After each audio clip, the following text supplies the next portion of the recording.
मित्रांनो, स्वच्छ धुतलेले बोंबील, त्यामध्ये लसूण, हळद, मसाला, मीठ आणि लिंबाचा रस टाकून मस्त मॅरिनेट करून आपल्याला घ्यायचं आहे. आणि हे बोंबील मी स्वच्छ धुतलेले आहे 3 ते 4 पाण्याने आणि पाणी सगळं काढून घेतलेलं आहे. आता त्याला असं मॅरिनेट करून 10 मिनटं आपल्याला बाजूला ठेवायचं आहे आणि मस्त मसाला लावलेला पाहिजे. नंतर आता एका साईडला आपल्याला कढई घ्यायची आहे. तेल, लसूण आणि कढीपत्ता आपल्याला फोडणीला टाकायचा आहे. आणि हा आता मच्छीला वाटलेला मसाला मी टाकलेला आहे. त्याचबरोबर हळद, लाल तिखट आणि मसाला टाकलेला आहे. आता आपल्याला मस्त परतवून घ्यायचं आहे तेलामध्ये. बघा, पाहू शकता तुम्ही तेल कसं सुटलेलं आहे. मस्त तेलामध्ये खूप वेळ परतवायचा आहे मसाला, जेणेकरून कच्च्या मसाल्याचा स्वाद जायला हवा.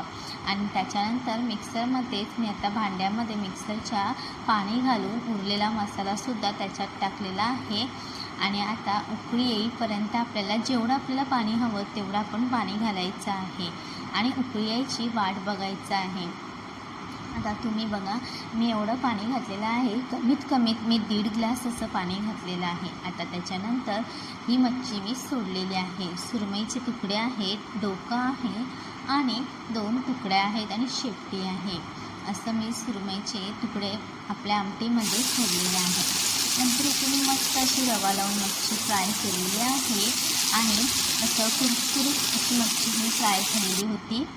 आणि नंतर आता जेवायला घेतलं आहे. गरमागरम भात, सुरमईचं कालवण आणि त्याचबरोबर चपाती आणि हे आपले सुरमईचे तुकडे. बोंबील मी काही तळले, पण मी काही दाखवलं नाही तुम्हाला, तर नंतर आपण दाखवू. पण आता मस्त जेवण एन्जॉय करू. बाय.